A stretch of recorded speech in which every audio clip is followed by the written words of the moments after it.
ॐ सहना भवतु सहनौ भुनक्तु सह वीर्यङ्करभावहै तेजस्विनावधीतमस्तु मा विद्विषावहै। ॐ शान्ति शान्ति शान्तिः। शङ्करं शङ्कराचार्यं केशवं बादरायणं सूत्रभाष्यकृतौ वन्दे भगवन्तौ पुनः पुनः। ईश्वरो गुरुरात्मेति मूर्तिभेदविभागिने व्योमवद्व्याप्तदेहाय दक्षिणामूर्तये नमः। ॐ पार्थाय प्रतिबोधितां भगवता नारायणेन स्वयं व्यासेन ग्रथितां पुराणमुनिना मध्ये महाभारतम् अद्वैतामृतवर्षिणीं भगवतीम् अष्टादशाध्यायिनीम् अम्ब त्वामनुसन्दधामि भगवद्गीते भवद्वेषिणीम्। यं ब्रह्मा वरुणेन्द्ररुद्रमरुतः स्तुन्वन्ति दिव्यैस्तवैः वेदैः साङ्गपदक्रमोपनिषदे गायन्ति यं सामगाः। ध्यानावस्थिततद्गतेन मनसा पश्यन्ति यं योगिनः यस्यान्तं न विदुःसुरासुरगणा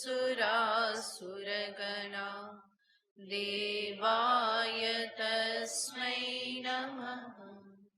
यस्यान्तं न विदुःसुरासुरगणा देवाय तस्मै नमः।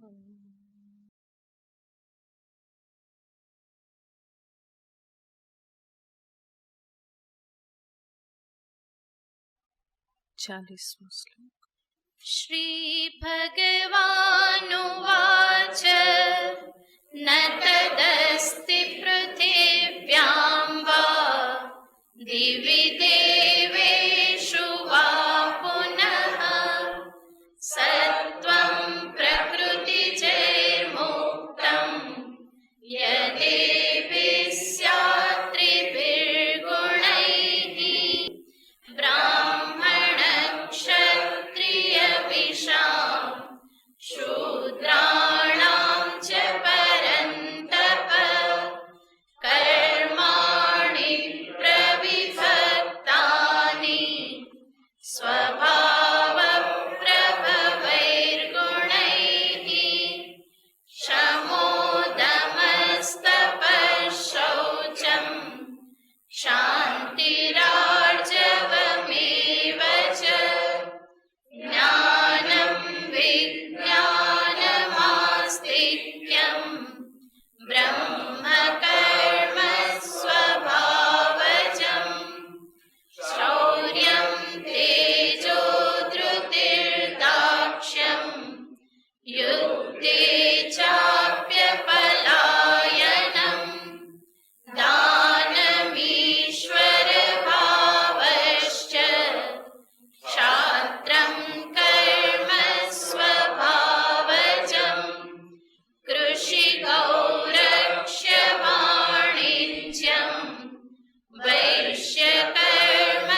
ભગવાન શ્રી કૃષ્ણચંદ્રએ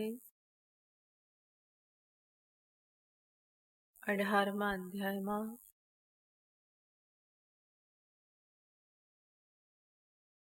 બહુ જ વિસ્તારથી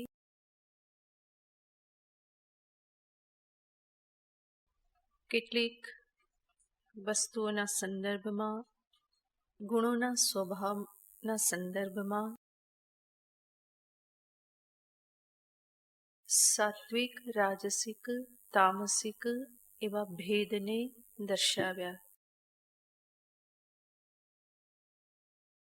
છેલ્લે ભગવાને કહ્યું કે ત્રણેય લોકમાં એવી કોઈ વસ્તુ નથી કે જે આ પ્રકૃતિના 3 ગુણોથી રહિત હોય. કેવલ એક આત્મતત્વ ત્રિગુણાતીત છે. અને આમ જોવા જઈએ તો માનવ જીવનનો ઉદ્દેશ્ય ત્રિગુણાતીત આત્મ સ્વરૂપમાં સ્થિત થવું એ જ છે. આ સ્વરૂપને પામવાનો, એમાં સ્થિત થવાનો એક મૂળભૂત ઉપાય કે સાધન રૂપે ભગવાને આગળ નિરૂપણ કરેલું, અસંગ શસ્ત્રેણ દૃઢેન છિત્વા. પરંતુ ભગવાને આ જે સાધનનું નિરૂપણ કર્યું એ પણ કોઈ સામાન્ય સાધન નથી. અને એટલા માટે ભગવાન બહુ જ પ્રારંભથી હવે દર્શાવે છે કે ત્યાં સુધી પહોંચવાનો ઉપાય શું છે. અને પ્રારંભિક ઉપાય રૂપે ભગવાન કહે છે કે મનુષ્યએ પોતાના કર્મોને સમજી અને એ કર્મનું નિષ્ઠાપૂર્વક જીવનમાં પાલન કરવું જોઈએ. અને એ અર્થે જ ભગવાને બ્રાહ્મણ, ક્ષત્રિય, વૈશ્ય અને શૂદ્રના કર્મને દર્શાવ્યા. અને એ કર્મને દર્શાવવાનું પ્રયોજન પણ એ જ છે કે વ્યક્તિ પોતાના સ્વભાવને અનુરૂપ કર્મને સમજી અને એ કર્મોનું એ પોતાના જીવનમાં પાલન કરે. અહીંયા મુખ્ય વાત એ જોવાની છે કે અહીંયા જે કર્મોની વાત કરવામાં આવી એમાં તમે જોશો તો બ્રાહ્મણ કર્મમાં ભગવાને મુખ્યતયા બ્રાહ્મણના ગુણોની વાત કરેલી છે. ક્ષત્રિયની વાત આવી તો થોડા ગુણો અને થોડા કર્મની વાત કરી. વૈશ્યમાં કેવલ કર્મની વાત કરી, શૂદ્રમાં પણ કેવલ કર્મની વાત કરી. એનો અર્થ છે કે આ જે કક્ષા જે છે એમાં ઉત્તરોત્તર ગુણોની અપેક્ષા છે. ગુણોના આધારે આ વિભાગ છે. અને એટલે જ આગળ પણ ભગવાને કહેલું હતું, ગુણકર્મ વિભાગશઃ ચાતુર્વર્ણ્યમ મયા સૃષ્ટમ. તો એના આધારે ભગવાને અહીંયા પણ પ્રતિપાદન કર્યું. અહીંયા જે કર્મભેદ દર્શાવવામાં આવ્યા, વસ્તુતઃ કર્મભેદના પ્રતિપાદનમાં તાત્પર્ય નથી. કારણ કે આપણા શાસ્ત્રમાં એ નિર્ણય આપવામાં આવેલો છે કે કોઈ પણ વ્યક્તિ પોતાના સ્વભાવ નિયત કર્મનું નિષ્ઠાપૂર્વક પાલન કરે તો એનું ફળ છે સ્વર્ગ પ્રાપ્તિ. માટે જ ભગવાને અર્જુનને પણ આગળ ઉપદેશ આપ્યો હતો કે તું યુદ્ધ કરીશ, એ ક્ષત્રિય ધર્મ છે, તો એના થકી તું સ્વર્ગને પ્રાપ્ત કરીશ. પરંતુ અહીંયા એવું નથી કે બ્રાહ્મણ કર્મ કરે અને એ કર્મથી જ એને સ્વર્ગની પ્રાપ્તિ થશે. શૂદ્રને એના કર્મથી પ્રાપ્ત નહીં થાય એવું નથી. કર્મમાં ભેદ છે, પરંતુ ફળમાં કોઈ ભેદ નથી. બ્રાહ્મણ, ક્ષત્રિય, વૈશ્ય, શૂદ્ર ત્રણેય પોતાના કર્મ, નિયત કર્મનું જ્યારે નિષ્ઠાપૂર્વક એનું પાલન કરે, પોતાના કર્તવ્ય કર્મનું પાલન કરે તો એ સર્વને જે ફળ પ્રાપ્ત થાય છે એ સમાન ફળ છે. કર્મભેદ હોવા છતાં પણ ફલભેદ કહેવામાં આવેલ નથી. અને એટલા માટે શંકરાચાર્યજી મહારાજ અહીંયા આગળ કહે છે, એતેષામ જાતિ વિહિતાનામ કર્મણામ સમ્યગ અનુષ્ઠિતાનામ સ્વર્ગ પ્રાપ્તિ ફલમ સ્વભાવતઃ. આ તો નિશ્ચિત જ છે. ઈશ્વર વડે કર્મ ફળના સિદ્ધાંત જે કહેવામાં આવેલા છે, નિશ્ચિત કરવામાં આવેલા છે, એમાં આ પણ એક સ્વભાવતઃ નિશ્ચિત છે. સુનિશ્ચિત છે. પોતાના કર્તવ્ય કર્મનું નિષ્ઠાપૂર્વક પાલન કરવામાં આવે તો એનું સહજ ફળ છે સ્વર્ગ પ્રાપ્તિ. તો આ દરેક જે સ્વભાવ નિયત કર્મ જે છે, જાતિ વિહિત જે કર્મ જે છે, એ દરેક કર્મનું ફળ છે. સ્વર્ગ પ્રાપ્તિ રૂપી ફળ બ્રાહ્મણ પણ પ્રાપ્ત કરી શકે અને શૂદ્ર કે વૈશ્ય પણ એ જ ફળને પ્રાપ્ત કરે જ્યારે એ પોતાના કર્મનું અનુષ્ઠાન કરે. અને એના માટે થઈ અને ભગવાન શંકરાચાર્યજી અહીંયા આગળ આપસ્તંભ સ્મૃતિ જે છે એનું ઉદ્ધરણ આપે છે કે ત્યાં આ પ્રમાણે કહેવામાં આવેલું છે, વર્ણાહ આશ્રમાશ્ચ સ્વકર્મનિષ્ઠાઃ પ્રેત્ય કર્મફલમ અનુભૂય તતઃ શેષેણ વિશિષ્ટ દેશ જાતિ કુલ ધર્માયુ શ્રુતવૃત્ત વિત્ત સુખમેદસો જન્મ પ્રતિપદ્યન્તે.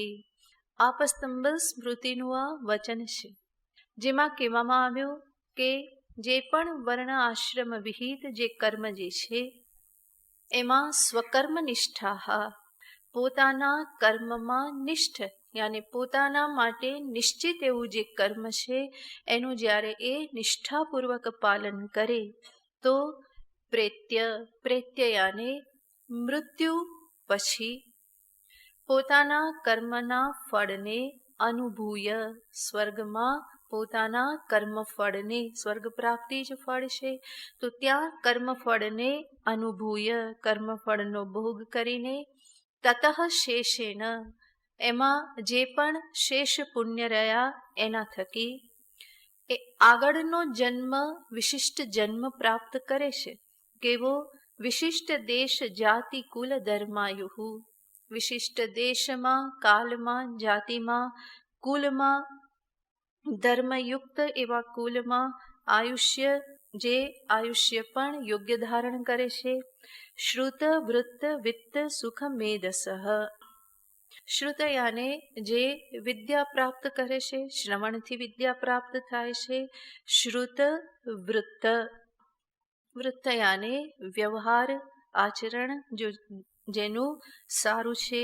વિત્ત યાને ધન, સુખ અને મેધા, મેધા શક્તિ પણ જ્યાં સારી છે, ગ્રહણ શક્તિ, મેધા શક્તિ, તો એવા વિશિષ્ટ જન્મને એ પ્રાપ્ત કરે છે.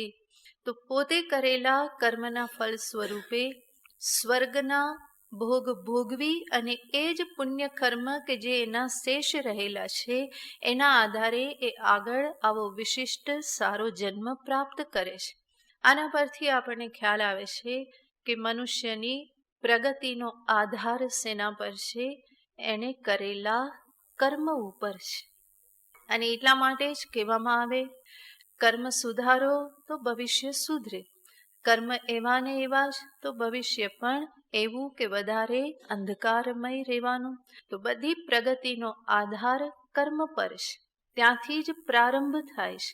એટલા માટે જ ભગવાન ગીતામાં કર્મને આટલી બધી વખત દર્શાવે છે, ફરી ફરીને એનું નિરૂપણ કરે છે, કારણ કે મનુષ્યને માટે એ જ સાધન છે. આગળ પ્રગતિ કરવા માટે, આધ્યાત્મિક ઉન્નતિ કરવાને માટે એ જ સાધન છે. તો કર્મનું મનુષ્યના જીવનમાં ખૂબ જ મહત્વ છે. અહીંયા આગળ ભગવાન જે કહેવાના છે એના અનુસંધાનમાં જોઈએ તો હમણાં આપણે જોયું કે દરેક જાતિ, વર્ણ, આશ્રમ વિહિત જે કર્મ જે છે એ કર્મનું ફળ સામાન્ય રૂપે સ્વભાવતઃ કહેવામાં આવ્યું સ્વર્ગ પ્રાપ્તિ. પરંતુ ભગવાન મનુષ્ય પાસેથી કંઈક વિશેષ અપેક્ષા રાખે છે. કારણ કે આવી રીતના કર્મ અને કર્મ ફળરૂપ સંસારમાં એ જન્મો જન્મથી આ આટાફેરા કરતો જ રહેશે. કર્મને નિષ્ઠાપૂર્વક કર્યા એ સ્વર્ગ પ્રાપ્તિ કરે, ત્યાં ભોગ કરે, ફરી પાછો અહીંયા ક્ષીણે પુણ્ય મર્ત્યલોકમ વિશંતિ, ફરી પાછો કર્મ કરે, ફરી જાય, ફરી પાછો આવે, ફરી કર્મ કરે, ફરી જાય, ફરી પાછો આવે. તો આવી યાત્રા તો એની જન્મો જન્મથી ચાલુ રહેલી જ છે. ભગવાન અહીંયા જે કર્મનું પ્રતિપાદન કરી ગયા એનું તાત્પર્ય કેવલ સ્વર્ગ પ્રાપ્તિમાં જ નથી, પરંતુ ભગવાનની દ્રષ્ટિમાં કર્મ આધ્યાત્મિક ઉન્નતિને માટે છે. અને એટલે આ જ કર્મો કે જે નિષ્ઠાપૂર્વક કરી અને સ્વર્ગ પ્રાપ્તિ કરે છે, એ જ કર્મને થોડી જુદી રીતે, થોડી એક અલગ સમજદારી સાથે, એક અલગ ઉદ્દેશ્ય સાથે, અલગ ભાવના સાથે જ્યારે મનુષ્ય કરે તો એના થકી જેને આપણે આધ્યાત્મિક ઉન્નતિ કહીએ, જેને શાસ્ત્રમાં અંતઃકરણ શુદ્ધિ કહેવામાં આવેલી છે, એ ફળને એ પ્રાપ્ત કરે છે. તો સામાન્ય રૂપે કરવામાં આવેલા કર્મનું ફળ છે સ્વર્ગ પ્રાપ્તિ. અને વિશેષ સમજદારી, વિશેષ ઉદ્દેશ્ય, ભાવના સાથે કરવામાં આવેલા કર્મનું ફળ છે અંતઃકરણ શુદ્ધિ. અને એટલા માટે ભગવાન હવે એ માર્ગ દર્શાવે છે કે મારા કર્મને હું કેવી રીતે કરું તો આ સ્વર્ગ પ્રાપ્તિ સિવાયનું જે બીજું ફળ અંતઃકરણ શુદ્ધિ છે એ હું પ્રાપ્ત કરી શકું. કારણ કે સ્વર્ગ નર્કમાં તો અનેક વખત જીવ આવ્યો અને ગયો છે, એનો કોઈ અંત નથી. આ ચક્ર સતત ચાલ્યા કરે છે અને કર્મ જે છે એનાથી જ આ બધું ચાલે છે. એટલા માટે જ કહેવામાં આવે છે કર્મ બંધનોયમ લોકઃ, અયમ લોકઃ. આ લોક કેવો છે તો કે કર્મરૂપી બંધનથી યુક્ત છે. ભગવાન ઈચ્છે છે કે એના સિવાયનું ફળતું અંતરમાં જંખ.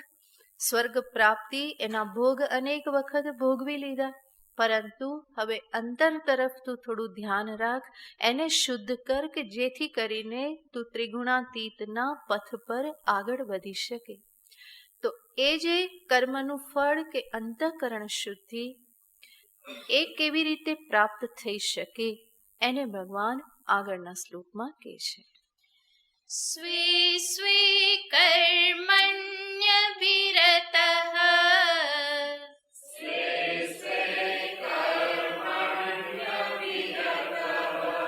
સંસિદ્ધિં લભતે નરઃ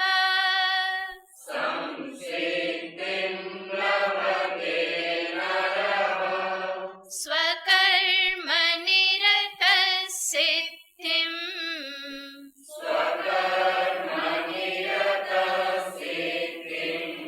યથા વિંદતિ તચ્છૃણુ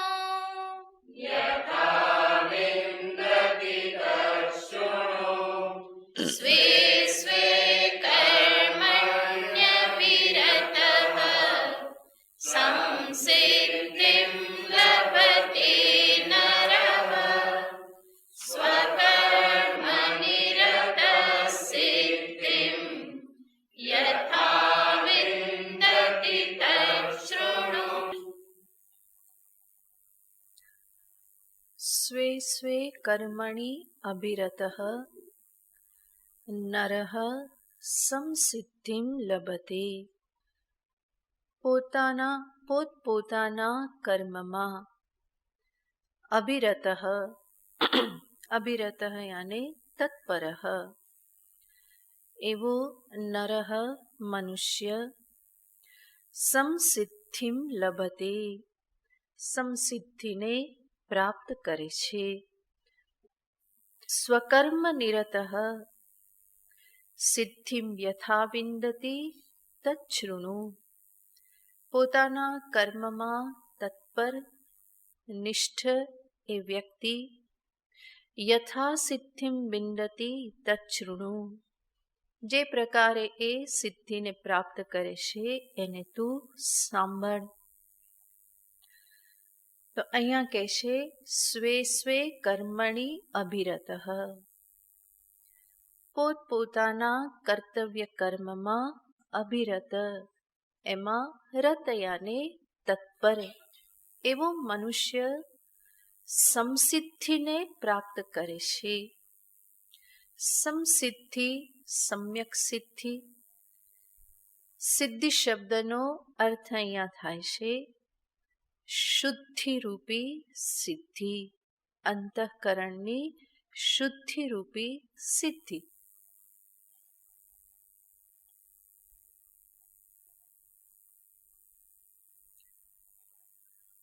ભગવાનની દ્રષ્ટિમાં અણીમાં, ગરીમાં, લગીમાં આ બધી સિદ્ધિઓનું કંઈ બહુ મૂલ્ય નથી. ભગવાનની દ્રષ્ટિમાં પ્રથમ સિદ્ધિ છે અંતઃકરણ શુદ્ધિ, અને બીજી સિદ્ધિ છે મોક્ષરૂપી સિદ્ધિ. આ બે જ સિદ્ધિ છે.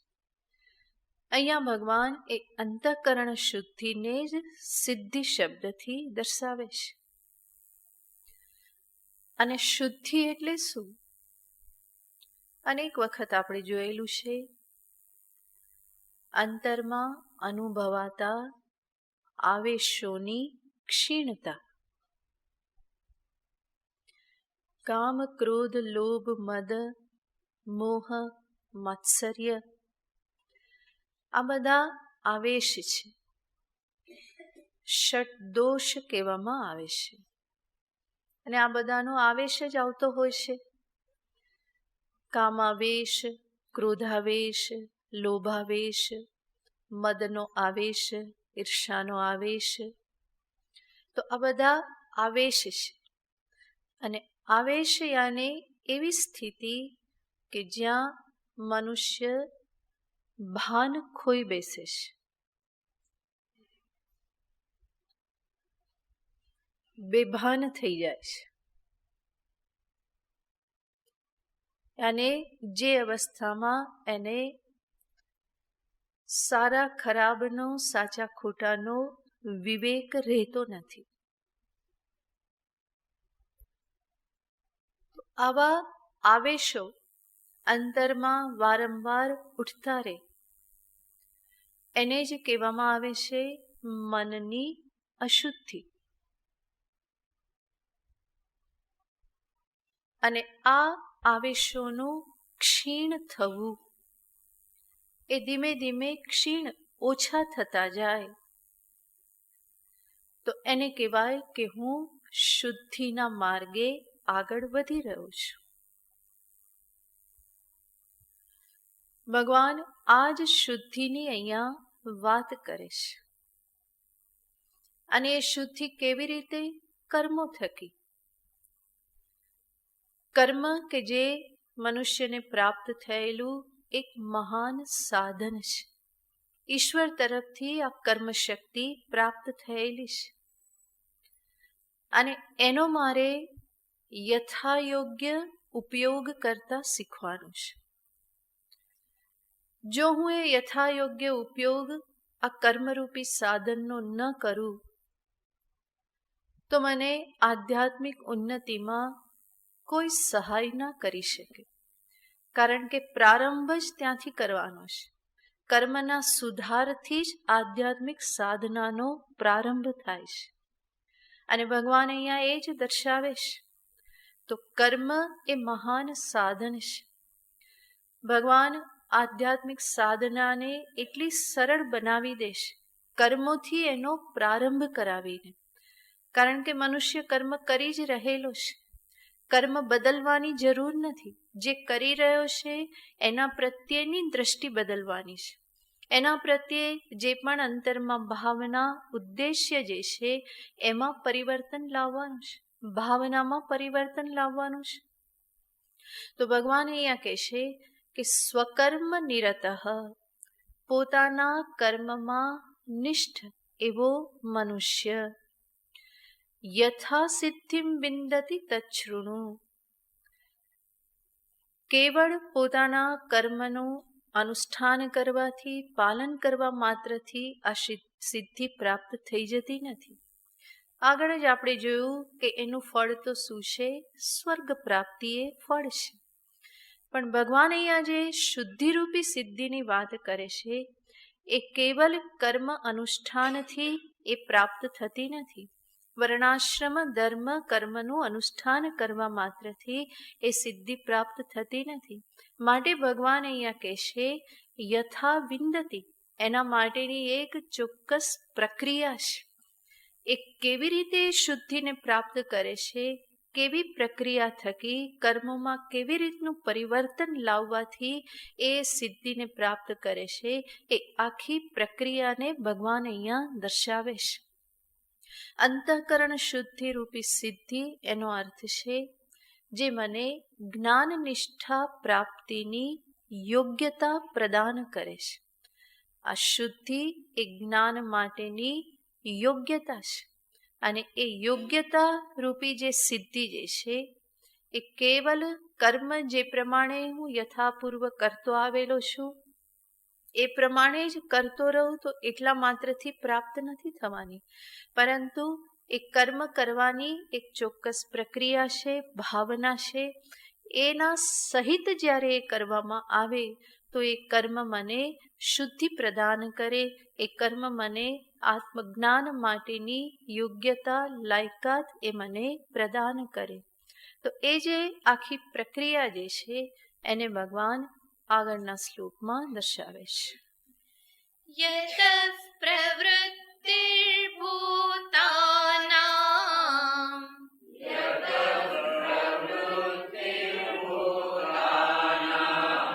યેન સર્વમિદં તતં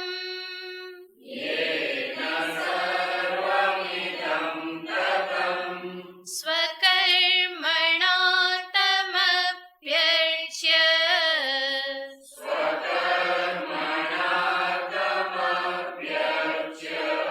સિદ્ધિં વિંદતિ માનવઃ.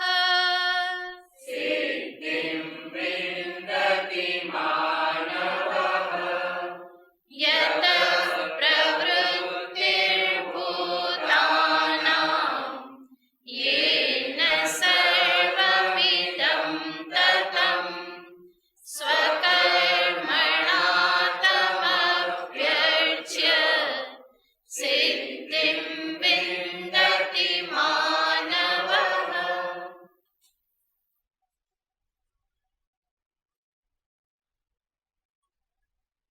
આપણે અનેક વખત જોયેલું છે કર્મમાં જે સુધાર કરવાની વાત કરવામાં આવે છે એને જ ગીતાનો કર્મયોગ કહેવામાં આવે છે. અને કર્મયોગ ઈશ્વરને સામે રાખ્યા વગર સંભવ નથી. એટલે જ આપણે કર્મયોગનો અર્થ જોઈએ છીએ કર્મણા ઈશ્વરેણ યોગઃ. કર્મ વડે ઈશ્વરની સાથે અનુસંધાન કરવું. જરૂર સ્વર્ગાદિ પ્રાપ્તિને અર્થે જે કર્મ કરવામાં આવે છે ત્યાં પણ ઈશ્વર તો છે જ, પરંતુ ત્યાં ઈશ્વરને જે દ્રષ્ટિએ જોવામાં આવે છે એના કરતાં એક અલગ દ્રષ્ટિએ કર્મયોગી ઈશ્વરને જુએ છે. સ્વર્ગાદિ ફલ પ્રાપ્તિ કે સામાન્ય જે કર્મનું કર્મફળ જે છે ત્યાં ઈશ્વરને કેવલ કર્મફલ દાતા સ્વરૂપે જોવામાં આવે છે. હું કર્મ કરું અને ઈશ્વર મને આ કર્મનું ફળ પ્રદાન કરે. પરંતુ કર્મયોગી જે છે એના માટે ઈશ્વર કેવલ કર્મફલ દાતા જ નથી, પરંતુ એના માટે ઈશ્વર કર્માધ્યક્ષ છે, જગન નિયંતા છે, સાથે સાથે જગતના કારણભૂત છે, ઉત્પત્તિ સ્થિતિ અને પ્રલયના કારણભૂત છે. તો આવી રીતે કર્મયોગી જે છે એ ઈશ્વરને વધારે સારી રીતે સમજે છે અને એક સમજદારી સાથે એ પોતાના કર્મ કરે છે.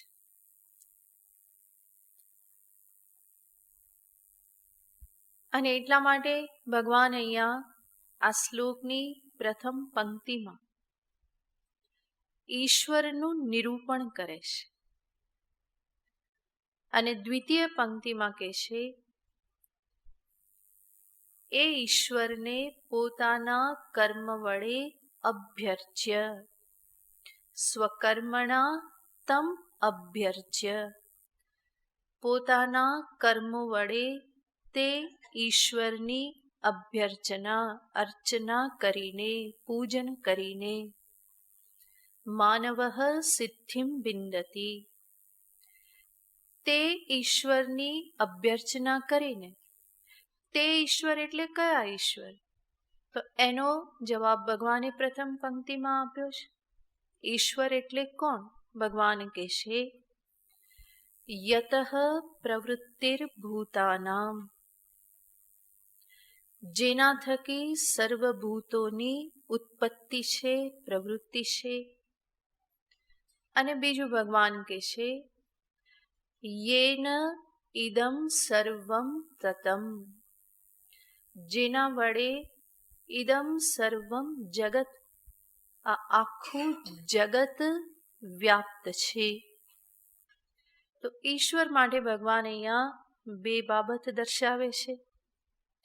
ઈશ્વર એટલે ભગવાન કૃષ્ણ એવું કોઈ નિરૂપણ કરતા નથી કે જે વંશીધારી છે, ત્રિભંગ લલિત છે, એવું કંઈ કહેતા નથી, કે પછી જટાજૂટ ધારી, ત્રિલોચન, નીલકંઠ, એવું પણ ભગવાન કંઈ કહેતા નથી.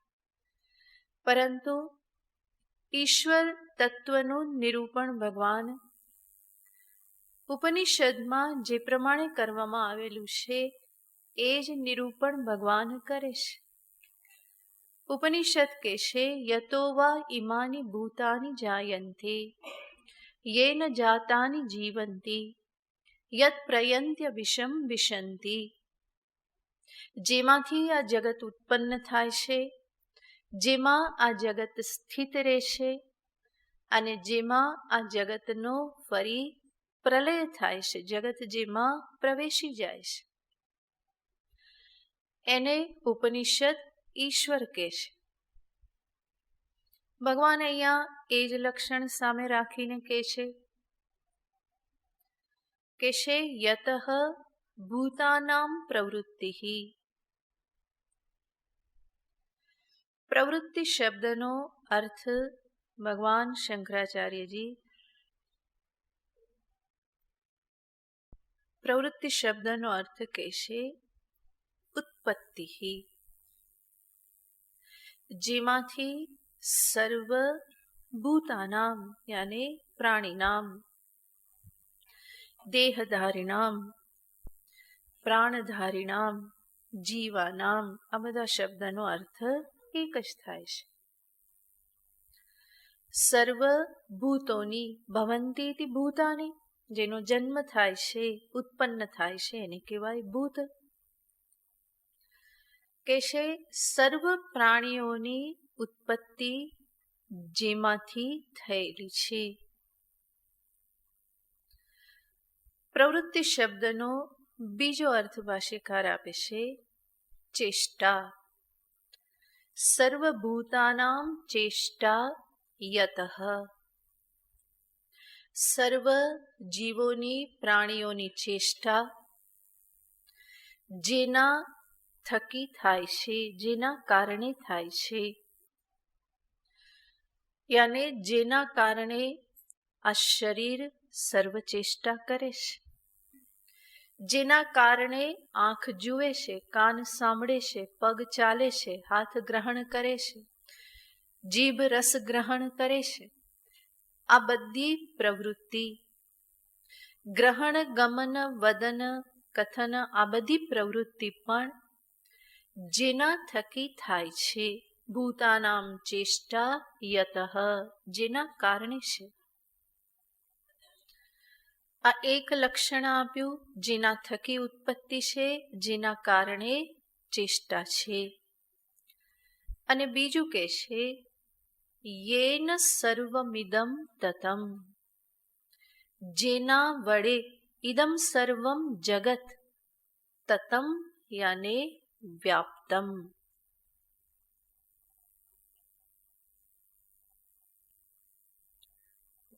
જેના વડે આખું જગત વ્યાપ્ત છે. એનો અર્થ ઈશ્વર તત્વ વસ્તુતઃ સર્વમાં વ્યાપ્ત છે.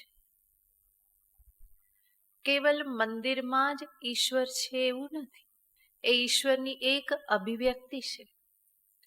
સર્વત્ર જોવાની ક્ષમતા નથી, તો હું એને એક જગ્યાએ જોવાનો પ્રયત્ન કરું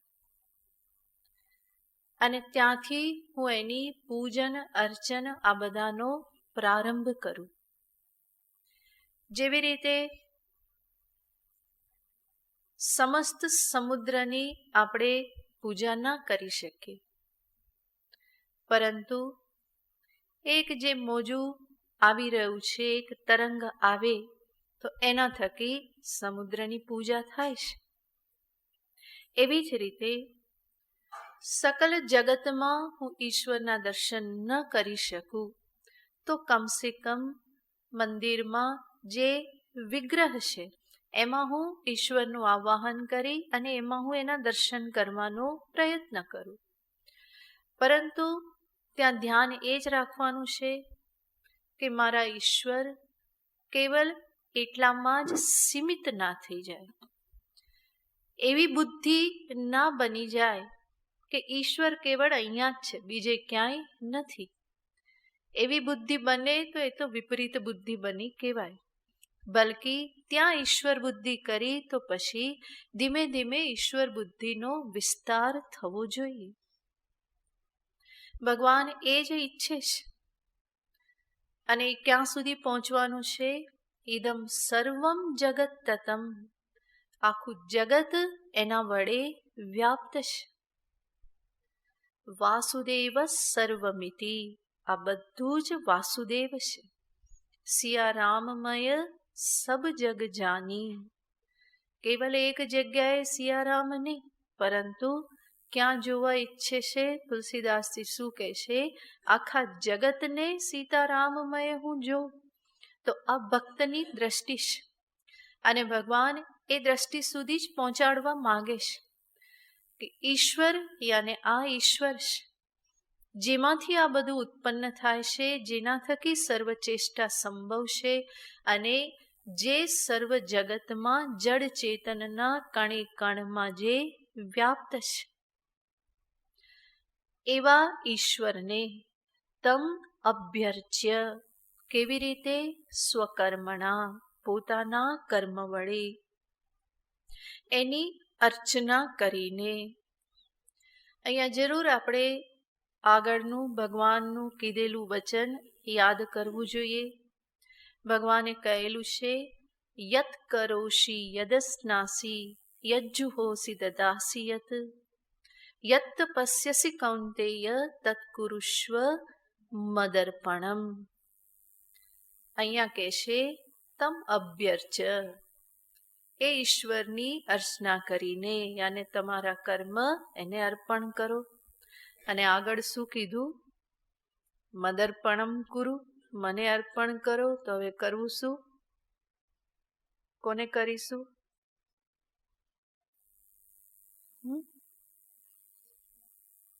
મદર્પણમ સાચું કે તદર્પણમ સાચું? પછી સાધક ગભરાઈ જાય ને તો શું કરે, તો કે બપોરે 12 વાગ્યા સુધીના કર્મ એ બધા તદર્પણમ, અને પછી 12 પછીના મદર્પણમ. વિભાગ કરવા પડે ને. આનાથી એ જ સમજવાનું છે, ભગવાન અહીંયા જેને તમ અભ્યર્ચ્ય કે છે એ વસ્તુતઃ શું છે, એ ભગવાન કૃષ્ણ જ છે. તે ઈશ્વર એને અર્પણ કરો એવું કે, અને ત્યાં મદર્પણમ કુરુ કે એનો અર્થ શું, તે અને હું એ બંને કોણ છે, એક જ છે, એક જ ઈશ્વર છે. પરંતુ ભગવાન અહીંયા ઈશ્વર તત્વને તમ કહી અને દર્શાવે છે. એવી જ રીતે આગળ ભગવાન કહેવાના છે, તમેવ શરણમ ગચ્છ સર્વભાવેન ભારત. હે અર્જુન, તું એ ઈશ્વરના શરણે જા, સર્વભાવથી, સંપૂર્ણપણે તું એના શરણે જા. અને પછી થોડી વાર પછી કહેશે, સર્વધર્માન પરિત્યજ્ય મામેકમ શરણમ ભજ. તો અર્જુન એવું જ્યારે સાંભળે કે એના શરણે જા એમ કરીને ક્યાંક આમ દૂર દોડવા જાય, તો ભગવાન ફરી શું કે, ના ના ના ના, મામેકમ શરણમ વ્રજ. તો ફરી શું કરવું પડે, પાછા આવવું પડે. પણ વસ્તુતઃ એવું નથી. ભગવાન કહેશે તમેવ શરણમ ગચ્છ, એ તમેવ અને મામેવ, મામેકમ શરણમ ગચ્છ, એ બંને શબ્દનો અર્થ એક જ ઈશ્વર તત્વ છે. તો આ ખાસ યાદ રાખવાનું, નહીં તો ગરબડ થઈ જાય. અને જે સરખું સમજે નહીં એ એટલા માટે જ એવું કહેતા હોય કે ગીતાજીમાં બધું કંઈ આમ તેમ કીધેલું છે. કૃષ્ણ થોડીક વારમાં આમ કે, થોડીક વારમાં આમ કે, પરંતુ એવું એટલા માટે લાગે કારણ કે તાત્પર્ય સમજતા નથી. તો ભગવાન અહીંયા જેને ઉલ્લેખ કરે છે તમભ્યર્ચ્ય, એની અર્ચના કરીને. એ કોણ છે, એ કૃષ્ણ પરમાત્મા જ, એ જ ઈશ્વર કે જેને ભગવાને અહીંયા કહ્યું, એ જ ઈશ્વર એક કૃષ્ણ સ્વરૂપે આ ભૂમિ પર અવતરિત થયા, અને એ પોતાને જ આ પ્રમાણે દર્શાવે છે, જે અર્જુનને અત્યારે ઉપદેશ આપી રહેલા છે. કેવી રીતે અર્ચના કરવી ઈશ્વરની, તો કહેશે સ્વકર્મણા, પોતાના કર્મથી. કર્મથી અર્ચના કરવી. અર્ચના કરવી એનો અર્થ શું? આપણે ભગવાનની પુષ્પથી અર્ચના કરીએ છીએ. અર્ચના કરીએ ત્યારે શું કરીએ છીએ? ઓમ શિવાય નમઃ, ઓમ મહાદેવાય નમઃ. એક પુષ્પ હાથમાં રાખીએ અને પછી ઉચ્ચારણ કરીએ ઓમ શિવાય નમઃ, અને પછી શું કરીએ? ઈશ્વરને અર્પણ કરીએ છીએ. અર્ચના કરવી એનો અર્થ છે અર્પણ કરવું. પુષ્પથી અર્ચના કરીએ. પુષ્પ હાથમાં લીધું, નામોચ્ચારણ કર્યું અને ભગવાનના ચરણે ધર્યું. કોઈ આ પ્રમાણે પુષ્પ હાથમાં લે અને પછી કે ઓમ શિવાય નમઃ, અને પછી ખિસ્સામાં મૂકી દે. ફરી કે મહાદેવાય નમઃ અને ખિસ્સામાં. પુષ્પ તો ના મૂકે, પણ ઘણી વખત સિક્કાઓથી અર્ચના કરે ને, ત્યારે શું કરતો જાય? આવી રીતે કરતો જાય તો એને અર્ચના કહેવાય. અર્ચનાનો અર્થ શું છે? અર્પણ કરવું. ભગવાનના ચરણે ધરી દીધું. હવે એના પર મારો અધિકાર નથી. જેવી રીતે પુષ્પથી અર્ચના કરીએ અને પુષ્પ ભગવાનને અર્પણ કરતા જઈએ, અર્પણ કર્યું એનો અર્થ એ ભગવાનનું થઈ ગયું. હવે એના પર મારો અધિકાર નથી. એવી જ રીતે કર્મ ભગવાનને, કર્મથી ભગવાનની અર્ચના કરવી એનો અર્થ છે કર્મો ભગવાનને અર્પણ કરવા. કર્મ ભગવાનને અર્પણ કરવા એટલે ફરી કેવી રીતે? પુષ્પ તો હાથમાં લીધું ને અર્પણ કર્યું, કર્મને કેવી રીતે હાથમાં લઈએ, કેવી રીતે અર્પણ કરીએ? તો કર્મના સંદર્ભમાં, કર્મયોગના સંદર્ભમાં કર્મ ઈશ્વરને અર્પણ કરવા એનો અર્થ છે કર્મની દરેક ક્ષણે ઈશ્વરનું સ્મરણ કરી એના પ્રત્યે અહોભાવ પ્રગટ કરવો.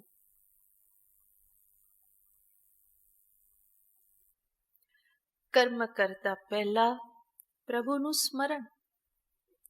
પ્રભુ, તારા થકી સંકલ્પ થયો, તારા થકી હું આ કર્મમાં પ્રવૃત્ત થઉં છું. કર્મ કરતી વખતે પ્રભુનું સ્મરણ.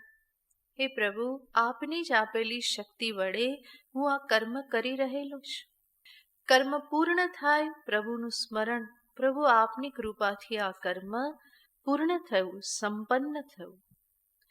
આવી રીતે કર્મ કરતી વખતે ઈશ્વરનું સ્મરણ કરતા રહેવું, એ જ છે સમર્પણ.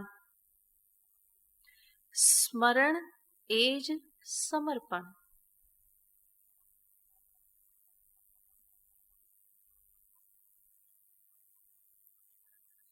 તો આવી રીતે પોતાના કર્મ કરતી વખતે ઈશ્વરનું સ્મરણ કરતા રહેવું, એને કહેવાય છે પોતાના કર્મથી ઈશ્વરની અર્ચના કરવી.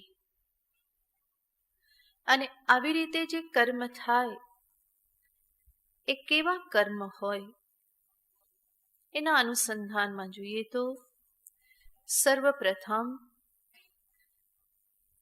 ભગવાનને જે અર્પણ કરવાનું હોય એ આપણે કેવું અર્પણ કરીએ? પુષ્પ તો કે તાજા પુષ્પ હોય, સુંદર પુષ્પ હોય, એ આપણે ભગવાનને અર્પણ કરીએ. બિલ્લીપત્ર અર્પણ કરીએ, ત્રિદલમ ત્રિગુણાકારમ એવા બિલ્લીપત્ર અર્પણ કરીએ. એ કેવા બિલ્લીપત્ર હોય?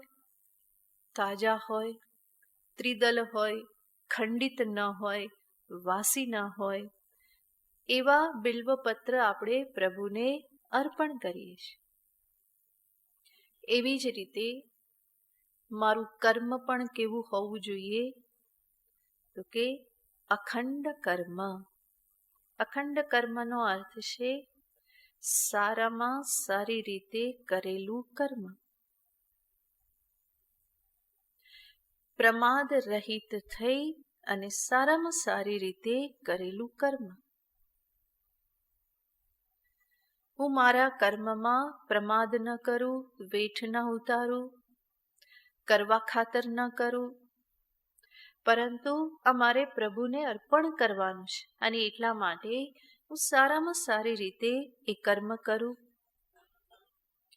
બીજું, અર્પણ કરવાનું છે એટલા માટે જ એમાં બીજી કોઈ સ્વાર્થ ભાવના નથી,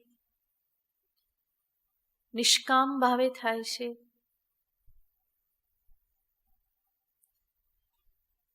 ઈશ્વરને અર્પણ કરવાનું છે, એનું સ્મરણ થઈ રહેલું છે, તો કર્મ કરવામાં જ આનંદ પ્રાપ્ત થઈ જાય છે. કર્મ ફળ પ્રત્યે દ્રષ્ટિ પણ જતી નથી. તો આવી રીતે કરેલા કર્મથી ધીમે ધીમે જીવનમાં નિષ્કામતા આવતી જાય છે.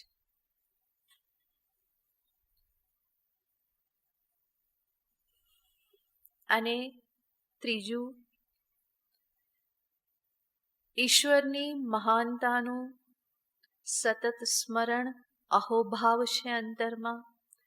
એટલા માટે અહંકાર માથું ઉચકતો નથી, અભિમાન આવતું નથી. તો પ્રમાદ રહિત, સ્વાર્થ રહિત અને અભિમાન રહિત એવી રીતે કર્મ કરી અને હું એ ભગવાનને અર્પણ કરું,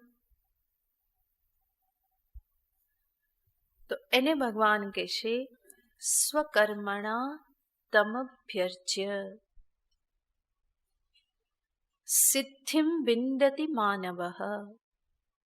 આ રીતે કર્મ કરી અને મનુષ્ય અંતઃકરણ શુદ્ધિ રૂપી જ્ઞાન યોગ્યતા રૂપી સિદ્ધિને પ્રાપ્ત કરે છે.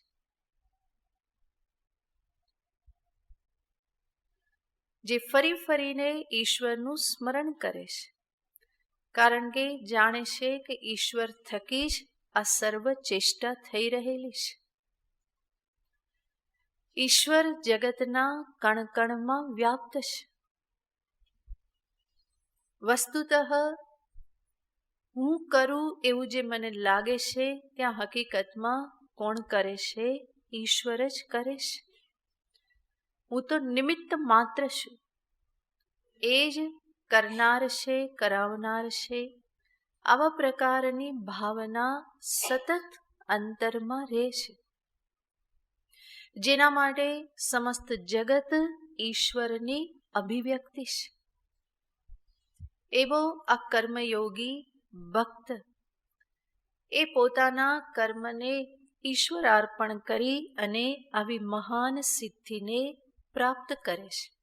તો ભગવાને એ પ્રક્રિયા અહીંયા દર્શાવી કે આવી રીતે કર્મ કરવાથી એ જ્ઞાન નિષ્ઠા યોગ્યતા પ્રાપ્ત કરે છે, અંતઃકરણ શુદ્ધિ પ્રાપ્ત કરે છે. આ એના કર્મનો સર્વશ્રેષ્ઠ ઉપયોગ છે. અંતરની શુદ્ધિ પ્રાપ્ત કરવાને માટે કર્મ કરવા એ કર્મનો સર્વશ્રેષ્ઠ ઉપયોગ છે, અને એને ભગવાને અહીંયા દર્શાવ્યો. આ રીતે આ કર્મની પ્રક્રિયા કઈ રીતે શુદ્ધિ પ્રાપ્ત થાય એ પ્રક્રિયાને ભગવાને દર્શાવી. હજુ આગળના શ્લોકમાં ભગવાન ફરી એ જ કર્તવ્ય પાલન ઉપર ભગવાન જોર આપે છે, જેને પછી જોઈશું.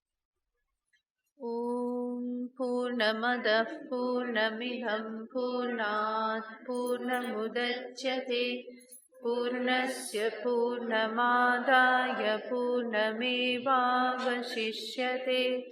ઓમ શાંતિ શાંતિ શાંતિ. હરિ ઓમ શ્રી ગુરુભ્યો નમઃ. હરિ ઓમ.